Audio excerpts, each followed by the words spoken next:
Okay, so what's the point of like the short film? Like, what do you do with the short film? Who asked you that?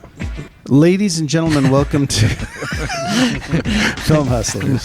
That's good, very good, Robert. You know very what I'm good. saying? I want to welcome everybody, LGBTQ community, and Nice. you know, old, new, young.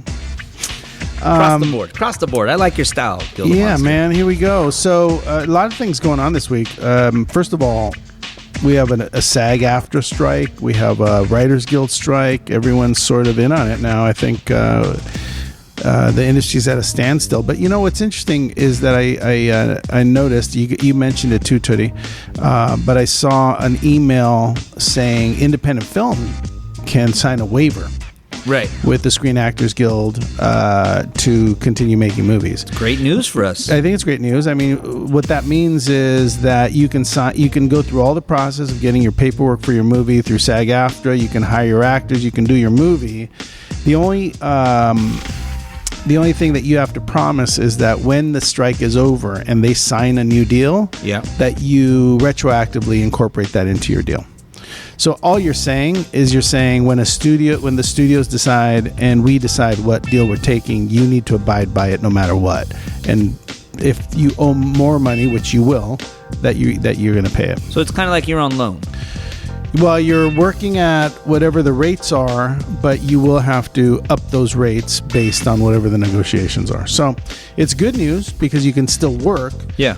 It's not great news because you're going to have to set some money aside to make sure that you have the money to then pay whatever the difference is. Wow. I would say if you do 5% across the board, you'll be better. So if you make a deal to make a movie and you're going to spend a couple $100,000 on cast, then just make sure you have an additional 5% for pension and health and 5% for any raises that may show up because of the negotiations. So is that the film itself? You're not talking about the actor. It's the production that has to set aside. No, I'm talking about the film. You know what it is? I'm sorry, I'm talking about the actors, right? Oh, it's the actors, because I was going to say, is it residuals? No, it's not. It's not residuals because, no, how many times have you saved for residuals on a movie you made? Never. Okay, so that it's... Well, not me. Yeah, normally it's not the responsibility of the filmmaker to budget for residuals unless you're doing a license, which, you know, we know I've become an expert about. But unless you're doing a license where the studio is saying you're responsible for a certain number of showings, and then you have to just budget for it. You have to make sure that you know how much, and it's a very complicated thing to do, but it's possible. You know, you have to just figure out what each. Actually, the DGA, the WGA, the Screen Actors Guild, I feel like they would help figure out what those amounts are. But what I'm talking about is I'm saying that because SAG is on strike, they haven't come up with what the new deal is going to be, which means that the deal has expired. Right. I'm guessing you could probably make deals with all your actors based on the old deal. Right. But the minute they sign a new deal and all those numbers come out, you have to update. Right. Your fees. So you're gonna owe some fazools. You're gonna owe fazools. You're gonna owe maybe an additional 3 to 5%. Okay. And then whatever the pension and health is, because pension and health also goes up every time. Right. As you get paid more, the pension and health goes up a little bit. Yeah. And then whatever taxes you have to pay. So people are on strike, man. It's not an exciting time. It's nerve-wracking. I heard that DGA is giving out loans from the pension plan now, and that's, I don't know. That's dangerous. You're borrowing money from your pension, which is there for you to retire and have like this nice life. Now you're borrowing, and now you got to pay it back with interest. Yeah, with interest sucks. So that's called like, the VIG. That's on like the streets. it's like getting a loan. You don't want a loan from your own money. Yeah. You want your money and you want to just have that money and pay for whatever you got going on. So I don't know. Very, very weird time in the industry, but it doesn't mean you can't keep working. Obviously independent films are not at fault for the contracts not being what they're supposed to be, right? That's amongst the producers of the big companies like Netflix and NBC, ABC, and Universal, and all those big companies. They have to decide what they're willing to pay people, and then once they do that, then they'll sign a new contract, and we can all go back to work. But it's only 3 years. It's not like they're signing it forever. Right. These contracts end every 3 years. Yeah. They should make it 4, kind of like the Presidency. I like that because 3's short. 3's a short period of time. I'm not crazy about that. But you know what? As an indie film, I saw Mark Ruffalo posted like something about indie films. Like, let's go make indie films. So as an indie filmmaker, you can get some good talent then right now, right? Well, I think you can get talent. Name talent, I should say. Yeah, I mean, you still have to pay. Yeah. I think you still have to pay money. I don't think. Does his fee come down, do you think? Because it's an indie film?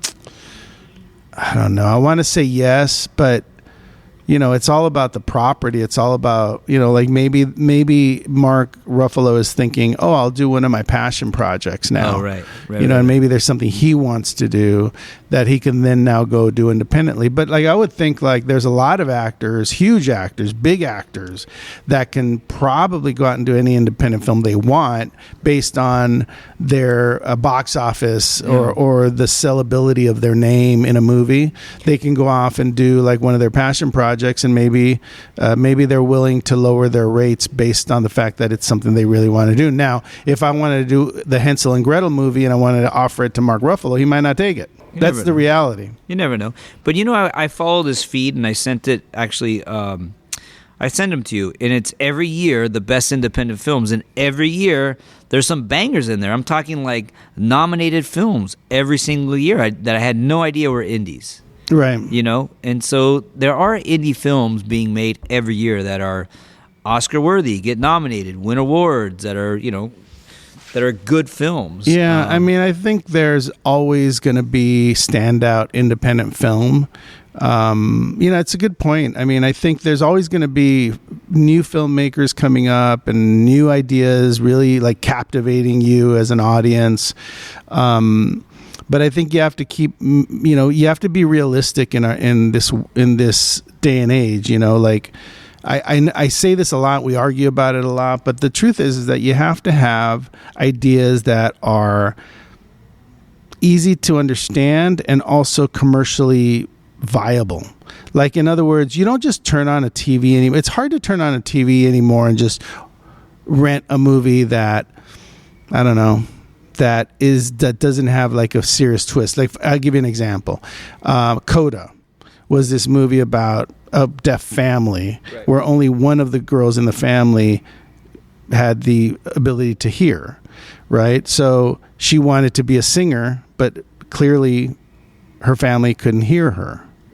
Right. That's high concept, bro. It is high concept, but I guess that's what I'm saying. I'm saying, like, when you can explain something like that and get someone interested in watching your movie, then you're way ahead of it. Like, there was a time when you can get together at a carne asada at someone's house and talk about your tío that's all crazy, that sold drugs and whatever his story is, and make a movie out of it, and people would watch it. That time is not now anymore. You could do a podcast on that now. That podcast is like the new indie film. Well, there's people like Dax Shepard. Yeah. Right? He's left acting because his podcast he's got 20 million followers. He's gone. He's not even doing it anymore. But that's a different. He's married to Kristen Bell. And that's a different type of. I'm talking like these true crime podcasts, or like these stories about I'm listening to this one called The Enforcer about this hitman mob guy. I just started listening. It's really compelling. But who would have? Again, like, there's a million of those guys out there. You know what I mean? And it just so happens like podcasts are kind of like the new indie film, where you can get those stories out. I'm not plugging podcasts. I'm a big fan of podcast. My wife listens. Like, she's we're on a podcast. What am I talking She's about? addicted to podcasting. Yeah, she loves to hear it. She loves like about self-help, about like self-help are good. She listens to all kinds of things, and she gets ideas for shows. She's non-scripted, but I do think like ideas are, it's just changed. We don't watch movies the way we used to. You're not going to go to a theater to watch anything. You're just not. You're going to go see Mission Impossible. You're going to go see Indiana Jones. You're not going to go see a coming-of-age movie in a theater. I'm sorry. It's never going to happen again. No, it's never going to happen again. Damn, Robert. It's cold as ice. Sorry. It's not going to happen. It doesn't mean you can't be nominated. It doesn't mean you can't win awards. You know where you can see it? You can see it at Sundance. You could see it at Sundance, or you could see it on a streamer, but doesn't mean that it's not going to be well received. No, it could end up being a great movie. But like, you think about movies like Juno. Yeah, Juno was a great movie, right? You can even watch it today and think like, wow, that's a hell of a good movie. Well performed, well acted. there's a lot of great indies that had like really like powerful stories. And I think, look, if was Lady Bird coming of age? It was, right? Greta. That was a great movie. Yeah, that was a great movie. I think that was her like breakout, not her breakout, but she wrote and directed it. Right? Yeah, that was like her. But that was a very cool point of view, and I think she was it nominated. It was nominated for stuff. Won. Yeah. Oh, it won something. I'm telling you, there's this handle. I send them to you all the time. I don't read them, and I know you don't read them, but they're like all these indie films throughout the year. It goes by the year, and it says like what film won that year. You know what I mean, or what was nominated that year.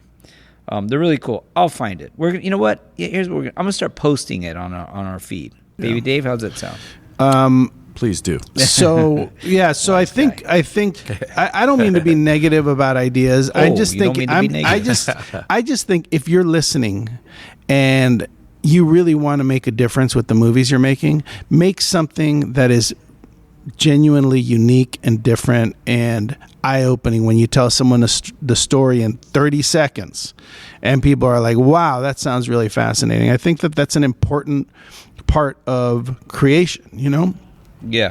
I've pitched many ideas where I just thought I fell asleep halfway through the pitch that I liked, and I'm like, oh my God, this is horrible.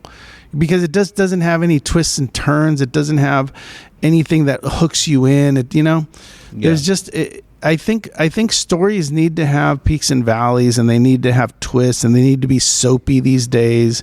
And soapy, like literally, think of a soap opera, and then think of adding that kind of stuff to your script. Roberts, I'm going to agree with you. I'm going to tell you what, because back in the day, I used to disagree with you a lot, and I used to be like, no, people want to see, these stories or this or that.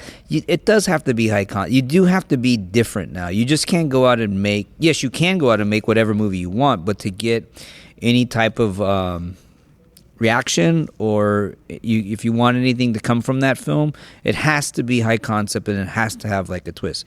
With that said, we had our Scream in the Beautiful Darkness. We did. And that was a big twist. Everybody was like, dude, that was, I didn't see that coming.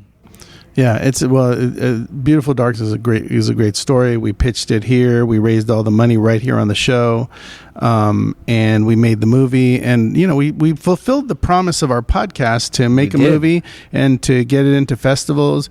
We didn't know anyone at the Los Angeles Shorts Film Festival. We got selected. Yeah. But the movie is beautiful. Hopefully, within the next year, we'll be able to put it on a link and people can rent it and check it out, for themselves. Can we do that with the short, or is it like it's not like a feature where you can't show it, right?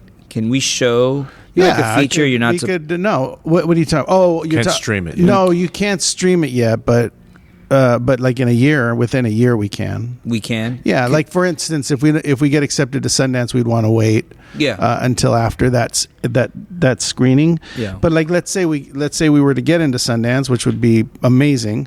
We wouldn't do anything with it until after that, and then after that, maybe we package it with La Femme Boulogne and we put it online. Yeah. So that people, you can monetize your movie now on Vimeo. Put it on Vimeo and monetize it there, and people can rent it, or you can put it on Amazon, or you can put it on Does Amazon have shorts? Yeah. Do they really? Yeah, shorts are a thing. Okay. I mean, shorts are not a thing by themselves all the time. Right. But unless you get nominated for an Academy Award, in which case you can go probably see the movie on Netflix. Right. I've seen a lot of the Academy Award nominated ones on Netflix.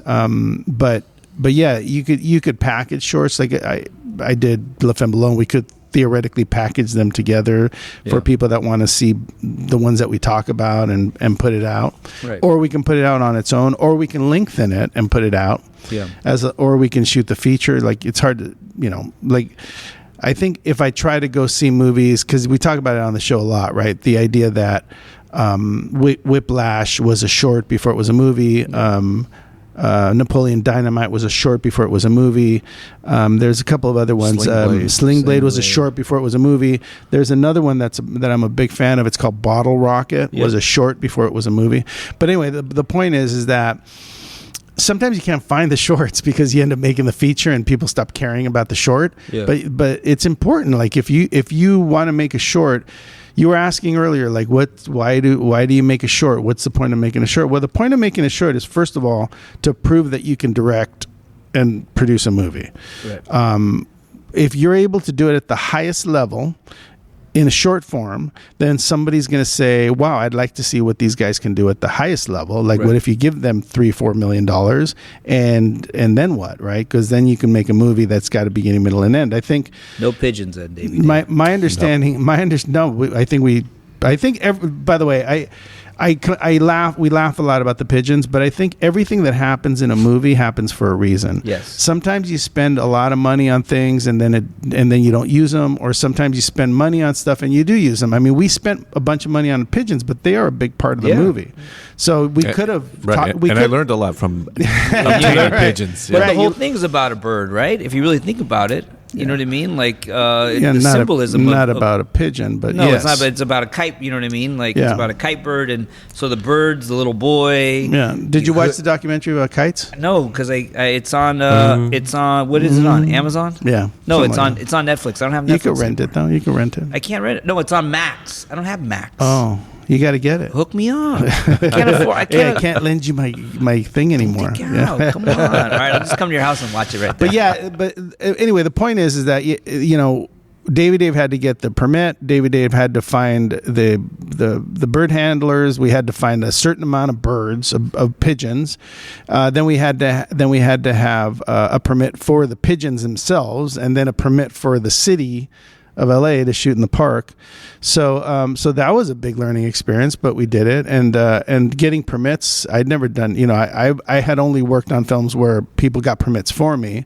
So getting permits was complicated, but we learned something. Dave did it. Yeah. And then he learned to be Davey Save then. Davey Save, yeah. And then we learned, that using the pigeons actually did benefit the movie. It did. It really did. Because it's a big part. Yeah, it's a big part of the movie, and I think people may think it was a natural thing that was just there, but it wasn't. Like, we totally set it up. So, but I think all those things happen for a reason.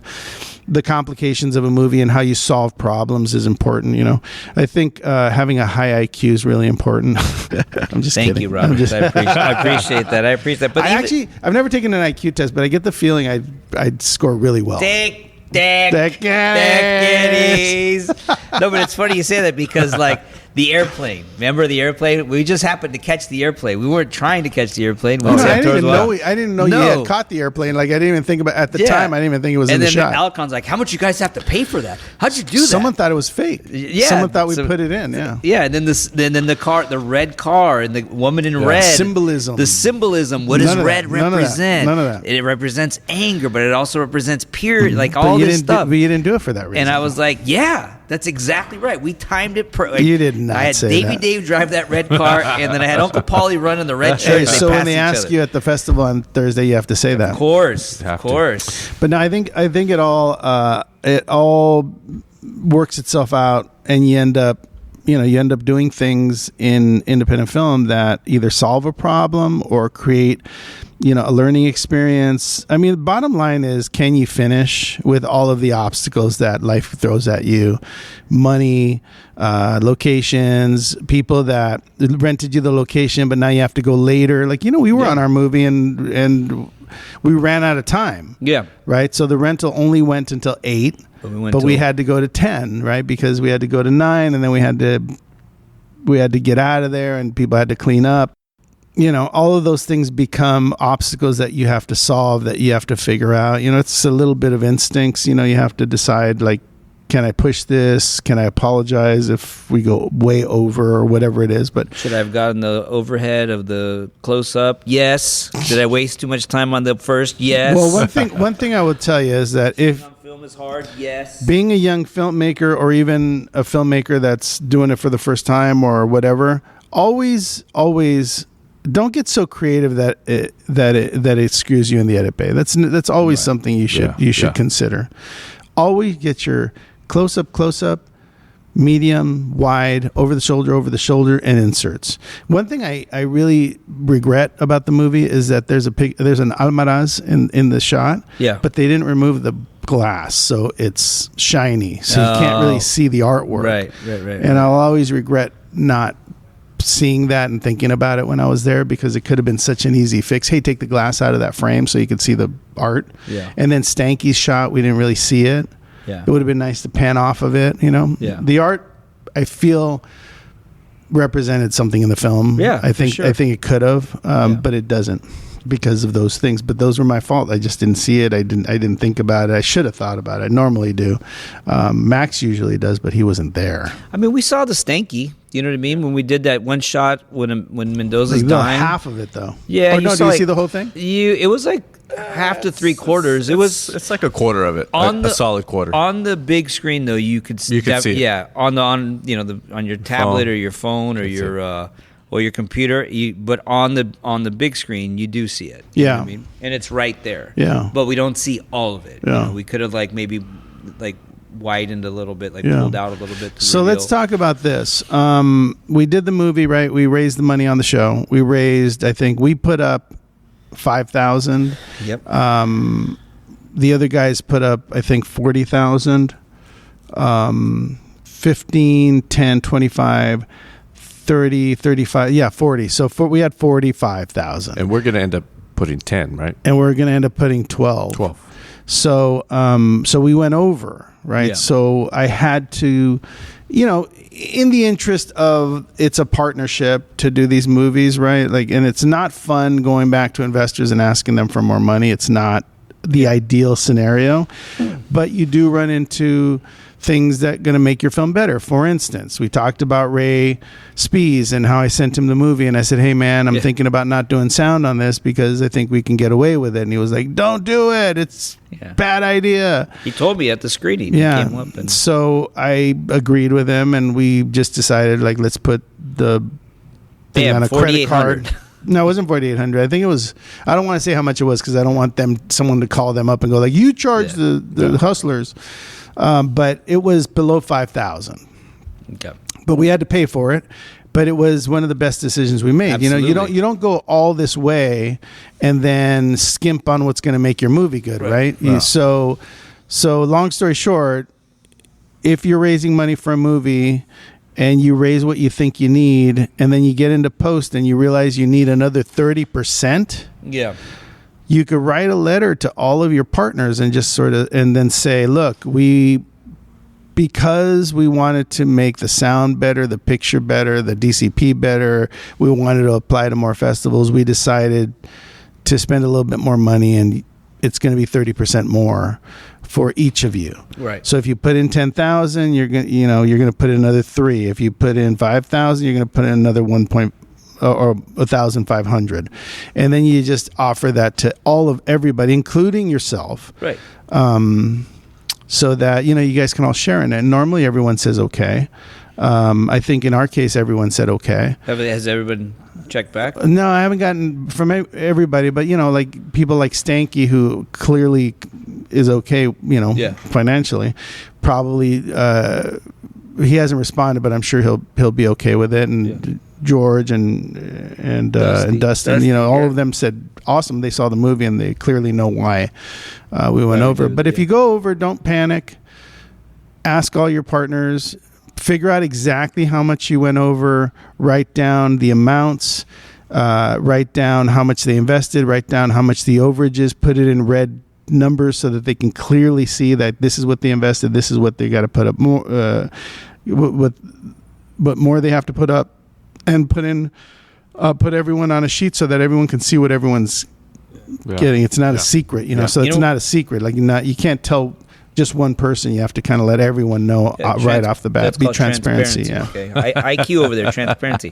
Where we did skimp though, Dave, was on our music, because somebody at this table did the music. But guess what? I heard a lot of very high compliments on the score. On the fucking score. Yeah, the score was good. good. So who did that? ExtremeMusic.com. That's right. ExtremeMusic.com. I don't even know. And high IQ guy over here. Yeah, high IQ. I haven't had an IQ test, but I should probably take one. But no, Russ Emanuel, I don't even know if he's seen the movie yet. I doubt it, but I want him to watch it because the music. It's really, really is good. You did a good job. It's very moving, right? Yeah, absolutely. And I tried my best. Look, when you pick music for a movie, the problem with going to a library, it's not a problem because it's the abundance of music that you get becomes the problem. Because when you have a lot of choices, some of the music won't match, right? So you can't have your music feel like it's not from the same movie from scene to scene, especially if you have a short, right? Because you want the music to build. You want it to give you a feeling of like, what am I watching? Is there turmoil in this character's scenes? Is he struggling with something? And I think when you go to a library, you're going to get a lot of choices. So you just have to make sure you understand what music you're getting. And that way, when you punch in what you're looking for, you find things that sort of end up building your story to the end. Like, I think one of the cool things about Beautiful Darkness is that final scene is one piece of music. Yeah. And it's like 5 minutes long. Yeah. But it's sliced up, it's the same cue, but it's sliced up so nicely that it ends up building to the point where it explodes at the end. And then you go into like this really kind of neat, surreal song, that life goes on after all these people died. Yeah.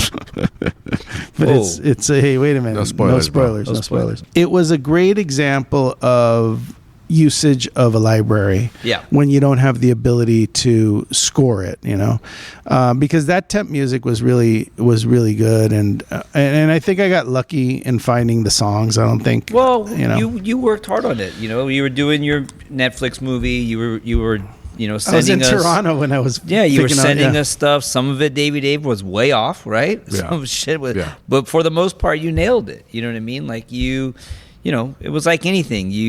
You sent out stuff, and we all kind of gave notes, and then you did more, and then until you got it right, and you did a great job. Thank you. I learned a lot about music from you, actually, on that. No, it's one of the things I think I'm proudest of. On any of my films, I think I spend a lot of time on the music, on cues, and I think it makes a big difference to the movie. And I don't know, it's the weirdest thing, because I think there's so many producers on a film sometimes, so many creative people on a film, and I feel like because there's so many people on a film, you end up sort of, things fall through the cracks. You do sort of rely on your composer, you do rely on your editor, and you end up sort of, stepping away from the process, and I was trying not to do that. I try not to do that on my movies, right? Because I know that although music supervisors are involved, and you're involved, and directors are involved, and other producers are involved, not always does everyone take the amount of time I take to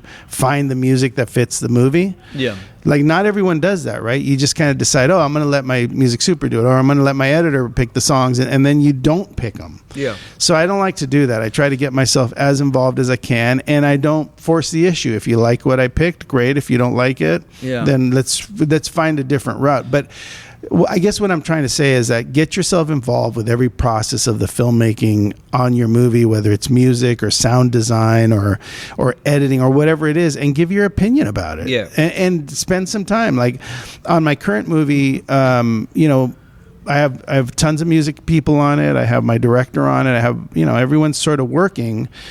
But I did want my opportunity to give them examples of music that I thought would work. So I asked for a version of the movie without music. Yeah.